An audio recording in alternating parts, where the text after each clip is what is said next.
Hello, nice to meet you, Gideon. Nice to meet you too. I just say a few words about your person. Okay. Gideon has a background in the office furniture industry and various commercial management roles at Royal Air. Combined with a master's degree in finance, he is a strong advocate of evidence-based design in working environments. In 2015, he joined Leesman, becoming responsible for the Benelux market and beyond. Thank you for coming. Our next speaker is Veenendaal. Did I pronounce it well? Great. Nice to meet you as well, Nice to meet you. Rick is a manager of circular economy. In his role as manager, he is responsible for leading Gispen through the transition towards circular business model.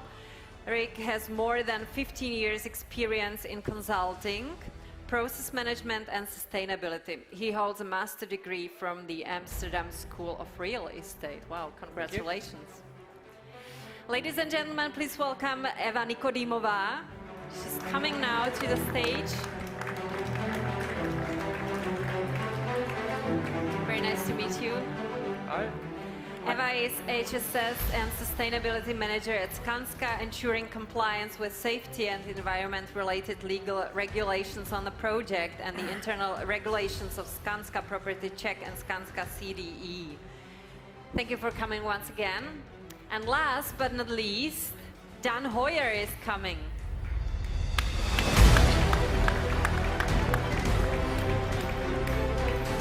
Hello. Hi. Dan has developed his enthusiasm for connecting the private sector and sustainability in consultancy firm Fair Venture, which helps companies introduce social responsibility and reduce negative impacts on their surroundings. Dan puts company sustainability into a wider context, enabling them to assess all potential impacts of their activities and the target state that leads to the desired result. So, once again, thank you for coming. Now we can start our discussion. The morning panel discussion was primarily devoted to the relationship between individuals and employees in relation to the work environment and companies for which they work. The afternoon topic will take more of a look at the visions involved, but we can come back to the well-being topic. Good. Okay. So the first question would be, what sustainability means to you? What does it mean to you? Shall I start? Yeah, okay. if you want to. Or No, that's fine. So sustainability meant for me, so previously I worked for Arendt, where Techo is a daughter of. So it meant to me created greater products, green energy, circularity, BREEAM, LEED, so certificates on the building level. But now I'm working for Leesman, and we are measuring workplace experience, so we are more focusing on well-being, and I think that's also sustainability 2.0, if you like, that we're now starting focusing on the health of people, and also put the employee-centric rather than the building-centric. Mm-hmm. Rick, would you add anything? What does it mean to you? Yeah, I took the question a little bit personal. Sustainability is for me, in my role, a struggle, because everybody is feeling that we have to do it differently, like the presentation this morning, but we don't know how, because we, as a human always struggling in, okay, we know what is good, we know what to change, but if you have to change, then you struggle, because it's so easy to do the things that you are used to do. So if I look to office furniture, where Gispen is, exists for, then it's every day a struggle to convince your clients to buy more sustainable products. It's convince yourself and your colleagues to make effort to make things better. Mm-hmm. And if I go home and look to my daughter of 3-year-old and look at her and say, okay, are we going to a sustainable world? Then I think yes. Tomorrow I do again the next step. So that's how I look to sustainability. Mm-hmm. Eva? Okay, for me, this is about sustainability, sustainable solution, what we are driving with my colleagues at work. On daily basis, it's daily life. It's connected with some areas such as ethic, diversity and inclusion, green solution, care for life, and community investments. And personally, it's the same. For example, it begins in the morning when I prepare the snack for my kids at school, and I pack them to the reusable packages. For example, by sorting of the waste, it's connected with the nature. On when I learn my kids how to work in the team at school, it's about diversity and inclusion. So it's my daily life, and it doesn't matter if it is at work or at my home. Well, I will also take it personally. First, it was my hobby, I would say, sustainability. Then it became like topic of my studies, and then it's my living now. And I think it's all together. It's something which it's the only thing which makes sense, I think, in this world, that we should also all follow this goal of becoming sustainability. So, yeah, it's like this. It's important. Yeah. Okay. Today, I don't think that anyone can ignore the major climate changes, like decline in natural resources and so on. This is a large and difficult topic. So we are at the conference of the office environment in the Techo showroom, which produces and supplies office furniture and interiors. How can sustainability be described in relation to this market segment? Who want to start? I don't want to force you to answer my questions, but No someone has to start. I'm sorry. Yeah, I will take this one. We try to sustainability translate to circularity, and that means that instead of linear design a product, make it, produce it, use it, and throw it away, to find a new way of use raw materials, components, products forever. So the change is from linear way to a circular way. Okay, Eva? I think that we have to focus on increasing of awareness, and we have to focus for materials, for example. Not for the materials at the beginning, like the recycled content in the incoming materials, but also at the end of the life cycle of the materials. For example, which is going to the landfill at the end, for the recycling, for the reusing, and so on and so on. So I think this is the main point what we have to focus on right now. Well, I think solution from my point of view is sustainability is the solution of the complex global problems, and these all complex global problems, as you said, the climate change, they're all linked together, the environmental ones and the social ones like hunger or poverty, and so sustainability it should be the solution of all these problems at the same time and all the levels. So it doesn't matter actually if it should be related to Techo or to industry of furniture industry or to some individuality, how we behave in our homes. It's still about the same thing to somehow reduce our impact on the environment and also improve the social environment. Yeah. I can still react. No, I think what I see in the work environment, in the workplace, is that there's a lot of one-dimensional evidence going on, right? So you look at, for example, air quality, and if you increase or if you look at air quality, maybe you, how do you say that, verbeteren? You improve that, then the productivity goes up by Y%. If you do something on temperature control, productivity goes up by X%. If you do something on the toxic air or the products you're bringing into the workplace, you increase your productivity by Z%. If you add all these things up, you and I can go to the Bahamas, because then you have a 200% productivity gain.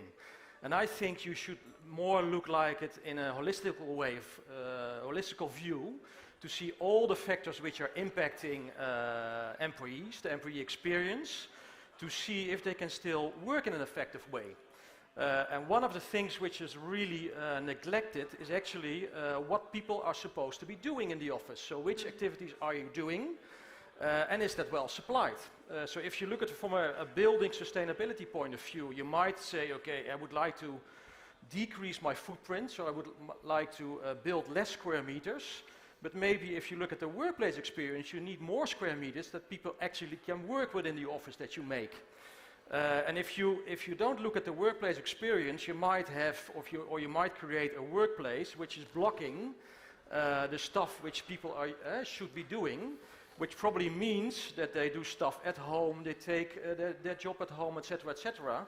And maybe in the end, you cause a how to say that, the burnout, and that has much more impact than all the little effects you're doing within the work, within the sustainability area of the building.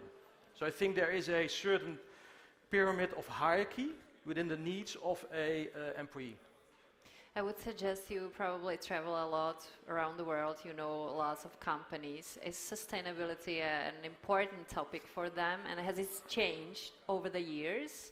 What do you think, Dan? I think I've experienced the biggest change now in Czech Republic, I would say, in the last 2 years in media, in the discussion among people. I think it's really changed here because of also with the environment, of the changes in of the environment and the impacts we experience in the last 2 years, which are droughts and not really enough rain here. So this is, I think I'm very happy for this change in Czech Republic. I'm afraid to tell us like how is it going in and abroad, because I didn't spend there so much time to say that. Okay, let's ask Eva. Yeah, maybe I will mention one thing, that we have such a Bible in Skanska, and there are 4 categories: water, energy, materials, and carbon footprint. And we focus on all these things during our projects, and we are going from vanilla, which is legislation, to the deep green, which is the best one. And at all projects we try to improve this, like the things which are in the Bible, and it's about the technology solution which are implemented in the building, and also about our personal approach.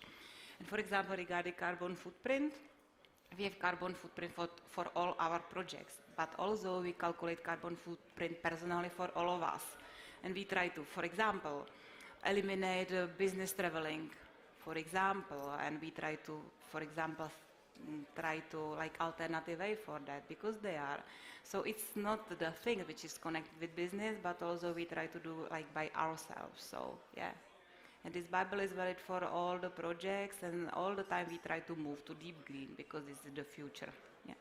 Okay, Rick? I think it's globally, the importance is rising globally, but the focus and the translation to a practical way is different. So we get questions from Japan about used furniture and how can we reuse furniture again. But that's because they have a problem of resources. They don't have their own resources, and everything have to go to Japan to exist. If you look at the Netherlands, we try to regulate everything, so we are measuring everything and want proof of it. And if you go to China, they have their own solutions and challenges. So it's yes, everyone is more aware, but in a different way. Mm-hmm. Yeah, I agree with my former speakers. So it's, I think it's changing in 2 ways. First way is actually it's changing from your consumer perspective, right? So you're worried about the plastic in the ocean. You try to take the plane a little bit less, the plane shaming if you go on holiday. So that's, I think that's also coming to the workplace. That people, younger people, also expect more from their employer, that they do something about sustainability. That's one. I think the second big change, and that's really a paradigm shift, I think, is who's driving the discussion. So I think in the past, in the workplace, it was much driven by real estate. And there was a reason for that, because if you have a LEED and a BREEAM certificate on your building, at least in the Netherlands, you would have, the value of your building became higher. So people were really striving to get that certificate. And what you see now is that the employers or the organizations are also looking at what's the impact of that certificate, of the decisions we are making on the employee. So it's not driven from real estate now, but it's more driven for an organization and the employee experience to see, okay, how is well-being, the topic you discussed this morning, how is that covered, and maybe the certificate is then less important. It's not, so I think it's shifting, not from a real estate perspective, but more, it's trying to come from more from an employee perspective, which is good, I would say. I'm not sure if you have a detailed knowledge of the Czech Republic companies, but what can we learn from the other countries when talking about sustainability? Do you have an idea? What we can import to the Czech Republic? Are we missing anything here? I think it's important to recognize that sustainability is something. And I talk to a lot of people over here, so I don't think that's a problem. And the next step is to learn how can you do it? What's the next step? Okay. And just look around to every other country and other experience and learn from their mistakes. And try to get the good things done for you. So I agree with him.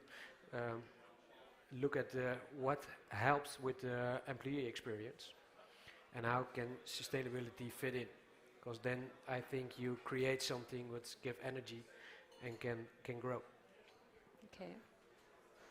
It's difficult to answer for me. Is the Netherlands a certificate land or not, or country? Yeah. Yeah. So what we see, Yeah. I'm just checking, my field of expertise is in workplace experience. But what we did last year, so we looked at so we measure companies, how their workplace experience is. And we have a list of 28 companies who scored highest, right? And we went to these 28 companies and we said, okay, can you give us the square meters per person? Can you tell us, do you have a flex concept? But we also asked, do you have a certificate? So do you have a sustainable certificate? BREEAM, LEED or WELL? And then 11 said, okay, 11 out of 28 said, okay, yes, we have a certificate.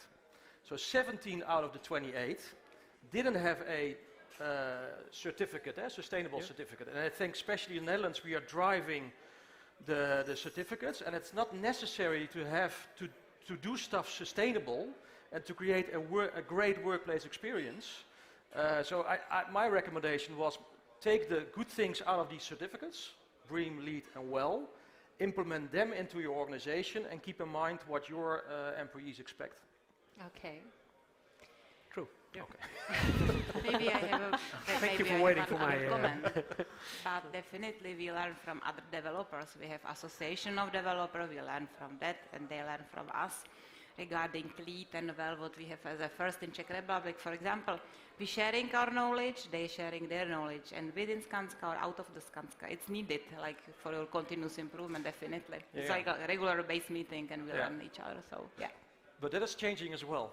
So the fact that real estate is becoming more iterative and learning from each other and learning from within, I think that's a real new thing which is coming into the workplace, because there's a question there, how do you work with your clients? But, we do pre-post surveys. So we look at, okay, how is the workplace experience now on 90 factors, and then the company organization does a change, and then we do a post. And most of the time, real estate developers didn't do a post. Because they were afraid about the result. Maybe the post-survey was lower than the pre-survey because they were pressing too much on costs. And I think that's a real game changer now, is that people start doing more post-evaluations to make the whole workplace experience also iterative. So you improve based on the experiences you have. And I think that's a game changer. Okay. maybe I would have one example what we, for example, learned from Netherlands. Rick already said it, circular economy. It's a big thing now in Czech Republic. 2 years back, nobody heard about it and nobody wanted to hear about it. It was just linear production, and we had a lot of natural resources. We had a lot of space where we can store our waste, and nobody cared. And now it's becoming something which is very a topic, and we are talking about plastic, about like disposable plastics and etc. So this came from Netherlands, I think, from to Czech Republic. Okay. So is it the answer now in the question, Gideon? know. How do you work with your clients? Who asked? Is it answered? That's anonymous. But I'll come in the afternoon and have a short pitch on some of the research we did. Okay. And also there are a few slides in how we work, so maybe we can park that. Okay, so there is another question. Which biggest changes can you see in the workplace environment? Wow.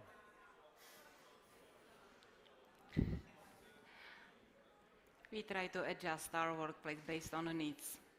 And it's visible that the workplaces are changing. For example, how they are open, light, and for example, with well certification that they are healthy.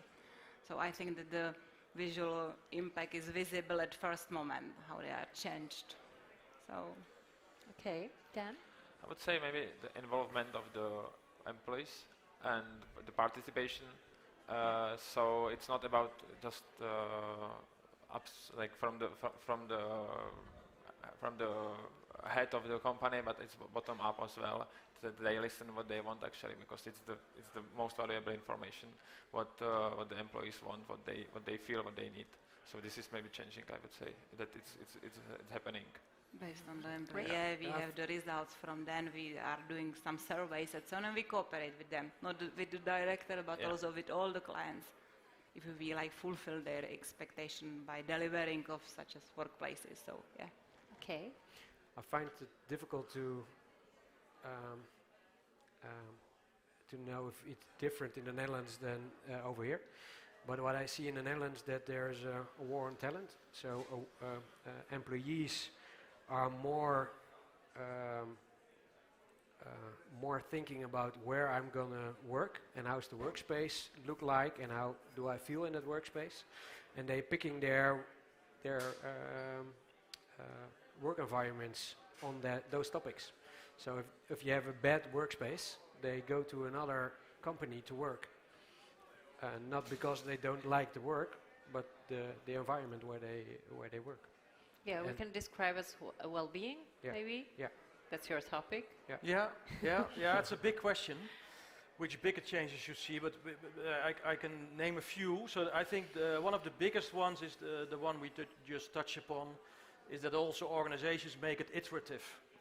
So back in the days when I was working at Arndt, you would invest in a workplace for 10, 15, 20 years, and then your lease would expand, your furniture was depreciated, and then you would start thinking about a new working environment. And I think it's now more or less that you look every 2 years to your working environments. You try to make tweaks to make sure that your employees, which is the biggest profit center, right, still can work in an effective way, in a productive way, in a happy way, etc. So I think that's one of the. So you make it more iterative. That's a big change I'm seeing. Focus is on well-being, IoT. But if you do it right with the employee in the back of your mind, for example, if you touch upon IoT, Internet of Things, that you can measure everything, and maybe this also has to do with sustainability. A lot of focus was on the costs, of course, so energy reduction, more people into a building, less square meters per building, and now it's more balanced. So you look at the employee experience, at their well-being, at their mental well-being, and see what the impact is of the decisions you make. So I think that's a big change as well. Okay. I think that the main issue is that we are building now the buildings for the people. Yeah. Not for the business, but for the people. Yeah. So we consider comfort, mind, relax, nourishment, everything is included during the design. So that's the main difference, that it is for people, definitely. Yeah. Okay. There is another question. Why is the certification like WELL or LEED so important? Maybe I can answer because we deliver a WELL project. LEED was, or still it is, as our standard. We can certify our building on LEED Platinum, And we decided 2 years ago to start with WELL certification. One question today was if it was beneficial for us. There was no profit at the end when we delivered WELL certification. But we are sure that we delivered the total healthy building to the market. Because there was the external assessor who measured our building, and he measured this building for volatile organic compounds, for dust, and he checked everything. And my colleagues and whole team spent like almost 2 years with delivering of this certification for visionary building. And at the end, we try to learn the public and the agents and the tenants why they are accommodated in this WELL and LEED certificate buildings. And now they see the purpose because it's WELL certification is the healthy building. And this was for us the most important, that we can deliver this great project. And now we continue with this certification because it's some statement that this building is on the top of sustainable and healthy building on the market. So, yeah. Okay.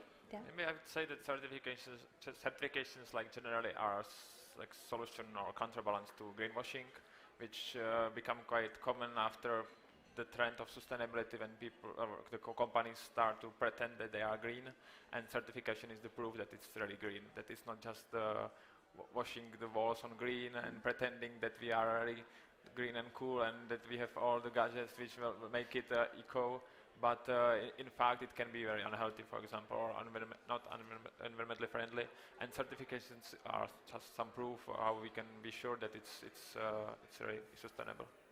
Okay. Shall we answer or not? Yeah, I agree. I agree with there are two reasons. One is a good solution for greenwashing, and the second one is that it's a good tool set to use and work with to make things more sustainable. Okay. Do you want to switch the roles? No, I want to answer if you're okay with it. Yeah, sure. No, so they're both certificates, right? So they can also, so I think LEED and BREEAM, they can increase the value of your property. So that's also an argument. Well, I don't know, it's upcoming now, it's an American certificate. Okay. It can also be something like a peeing contest, right? I did LEED Platinum, I did LEED Bronze, whatever. But I think you have to be careful with certificates. For example, WELL. So they have 8 elements where you should focus on from the health of an employee, which is positive, you would say. But there are examples that it leads to a negative workplace experience for the employees because it's so rigid. For example, you have a high building with 11 or 20 stores. You have one restaurant in the basement, and all employees got their salad in a big bowl. And went up to their story to eat in the afternoon with their team. So the sense of community was good, the healthy food was good, and then in the certificate of WELL it sits that you should decrease your plates. Because if you have less plates, you eat less. But all the people were pissed off. So you have, I think WELL is a good structure to think about all the healthy things you can do for your employees. But you should not be, so that I don't think the value sits in the certificate, but it sits in the thinking. Mm-hmm. And then you have to look at your own organization, what's working and what's not, and then take a cherry picking to see how you can improve the well-being of your employees. Okay. Wow. What is your idea of a perfect workplace?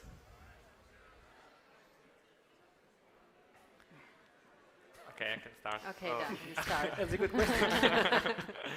Well, personally, my idea of perfect workplace is that the workplace where it's still changing. I like to work like each time in some other environment, and it's outside. You like so this is co-working places?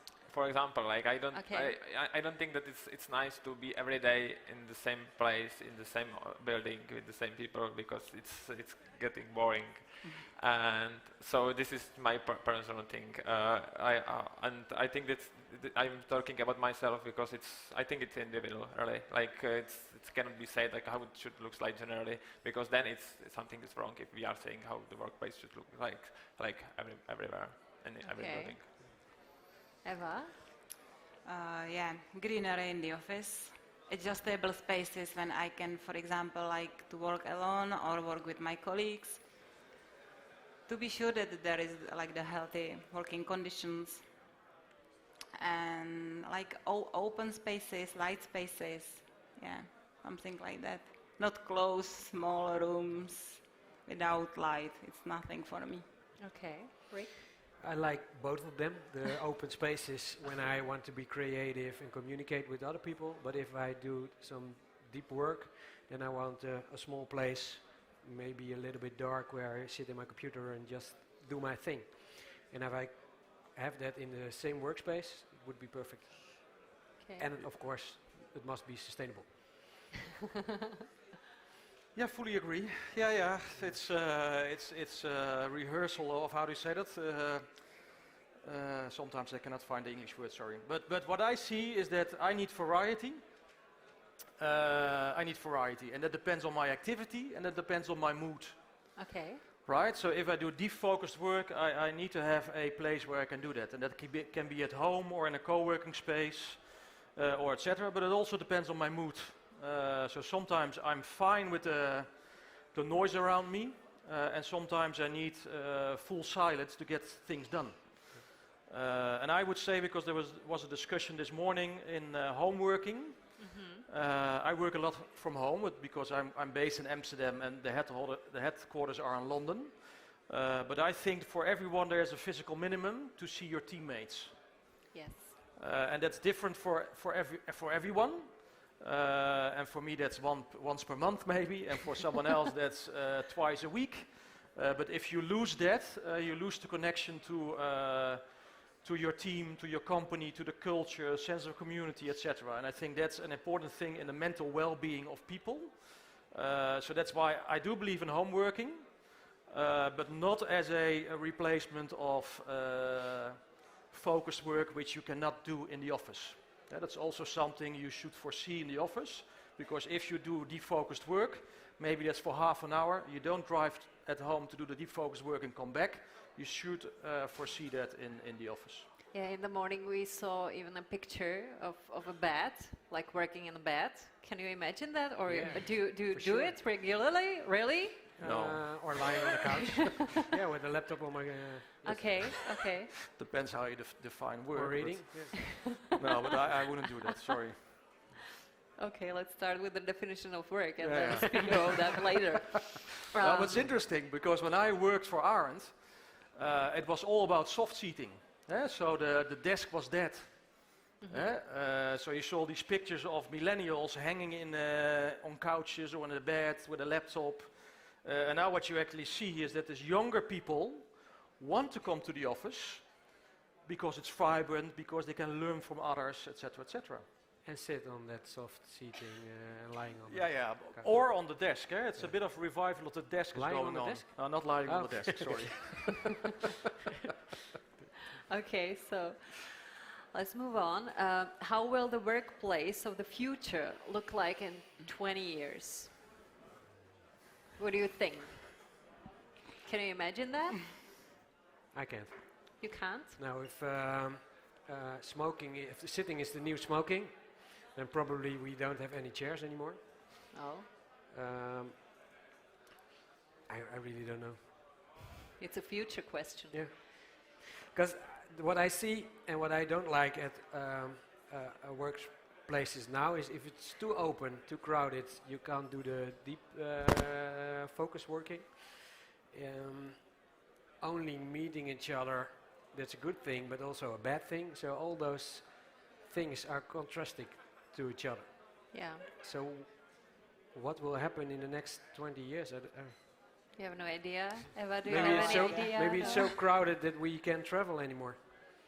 20 years ago, you didn't have an idea how it looks right now. So in 20 years, everything can be totally changed. So no idea now. Okay, Dan? Well, it was said today already that there was the vision that we will work home. So maybe because of we will not be able to travel anymore, maybe that's one of the versions how it could look like. But we can be sure that we cannot imagine now. It will be different than we can imagine. That's for sure. We only use holograms. Yeah. Yeah, now it's up to me, right? No, it's difficult. I wouldn't so mind I think if you answer the question. 20 years ago, I'm looking at Michiel. Erik Veldhoen said the office was dead. I think it was 20 years ago, right? And we are now here. I don't think in 20 years the office will be dead. So I think we still have workplaces. I think the best ideas still come when you are together. You know, maybe video conferencing, audio conferencing. You know, they can replace some.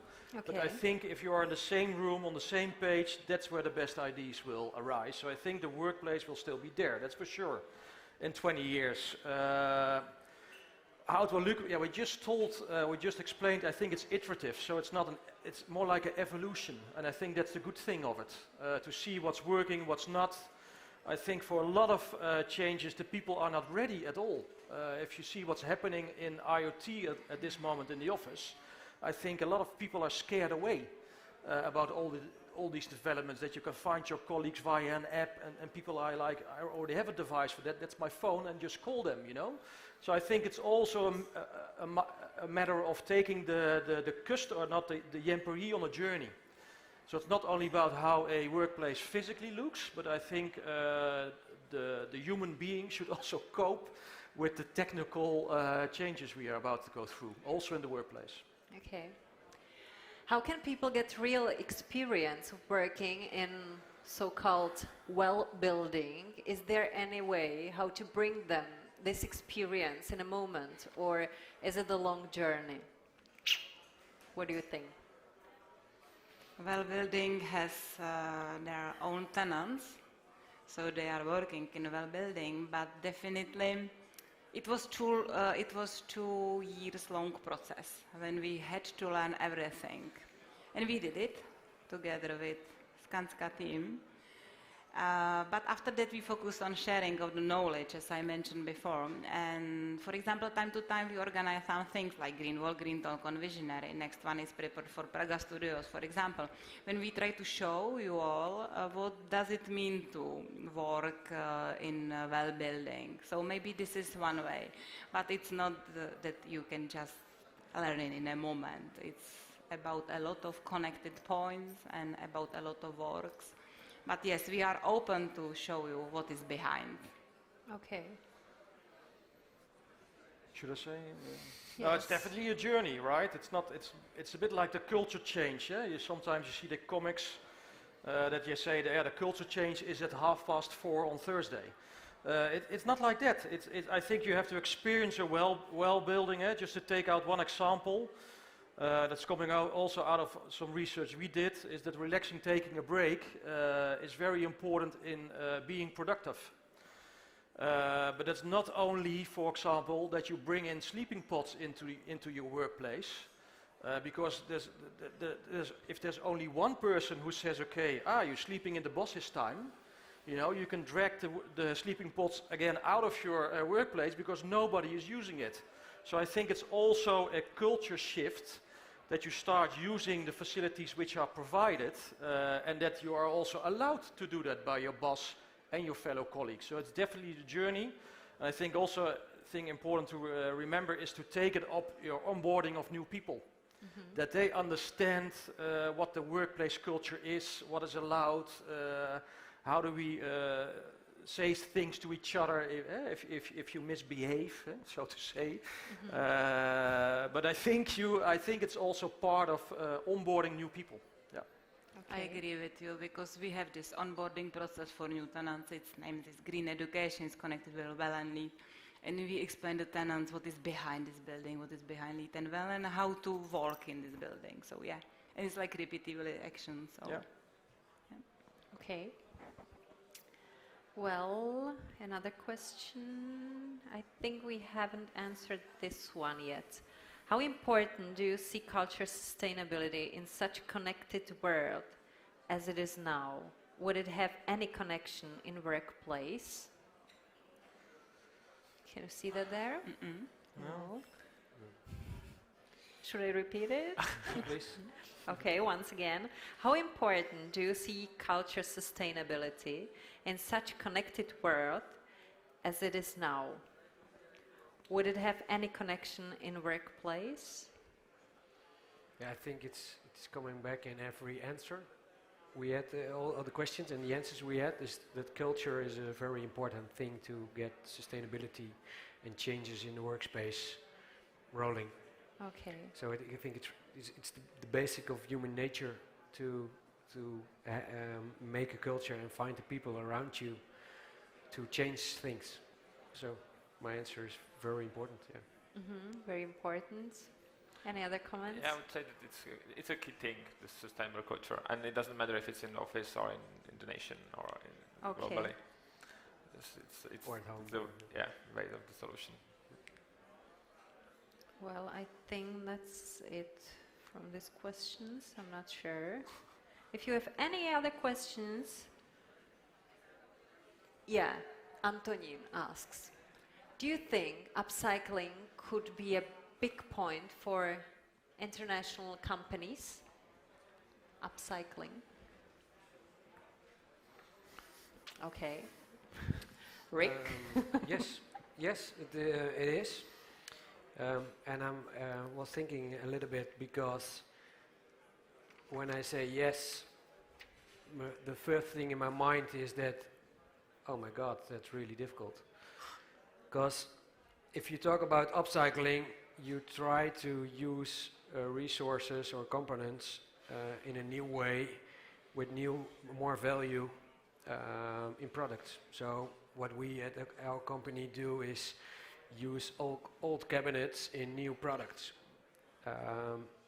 And where we're trying to go to is that if you have a desk chair, that you reuse all those.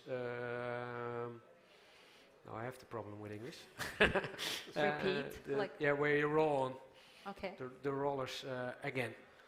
So you have to collect them out of the market from used products and then redesign them in new products where your products look better than new and people want to pay for it at least for the new price.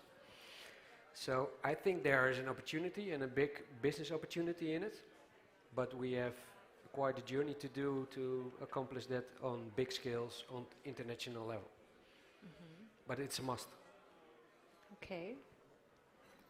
Any other comments? I would just say that it's if the company want to be sustainable, it's the way how they should do it. That it's in the industry that they should upcycle. They should find the purpose of the waste of the thing which nobody needs for the new need. So yeah, upcycling is. I hope it will be a big point for international companies. Yeah. Just check in our questions if there is a new one. I don't think so. So, as professionals in your field, what connection do you see between the main topics of this year's conference, sustainability and well-being? Are they interrelated or are they separate? I think they are interrelated because I was confused that they were separately announced for this event. For me, it's the same, and we're trying to get definitions to make things better, but they are only definitions. They are interrelated more than everything. Yeah. Eva? Yeah, I agree. Yeah, and it's visible that after LEED we continue with WELL certification. So these are connected points. Yeah. Okay, Dan? Well, as I said in the beginning, sustainability has this environmental pillar and the social pillar, and like definitely well-being is in the social pillar. And if we want to solve the environmental problems, we have to also solve the social problems. And for me, well-being is raising quality of life, not the quantity, but the quality. And so it's the part of the whole sustainability concept. If we will be not working on well-being, we cannot never achieve any success in sustainability.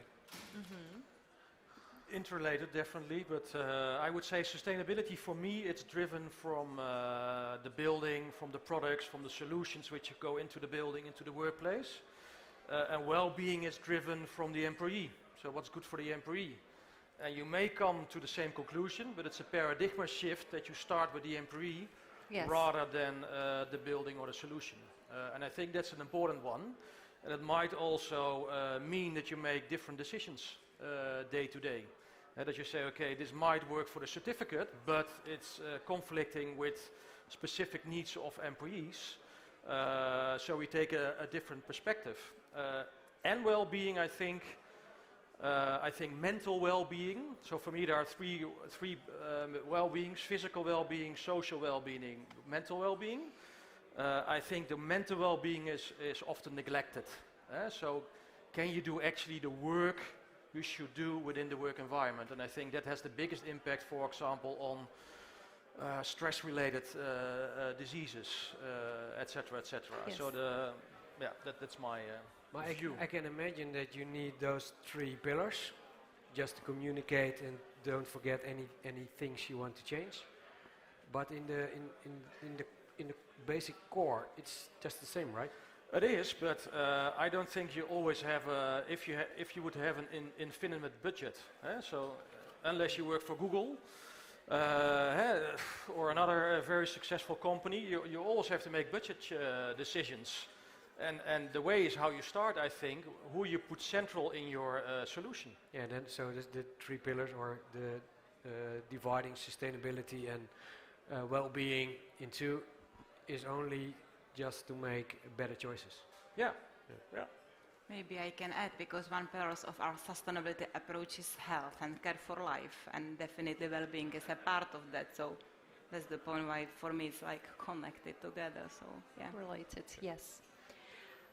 We definitely can have another question. Who should be educated to reach 100% sustainability and well-being environment in every workplace in the world?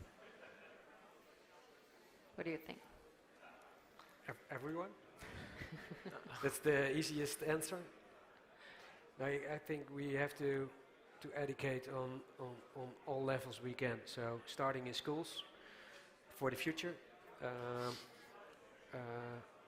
help our decision makers to make better decisions about buying or designing sustainable workspaces.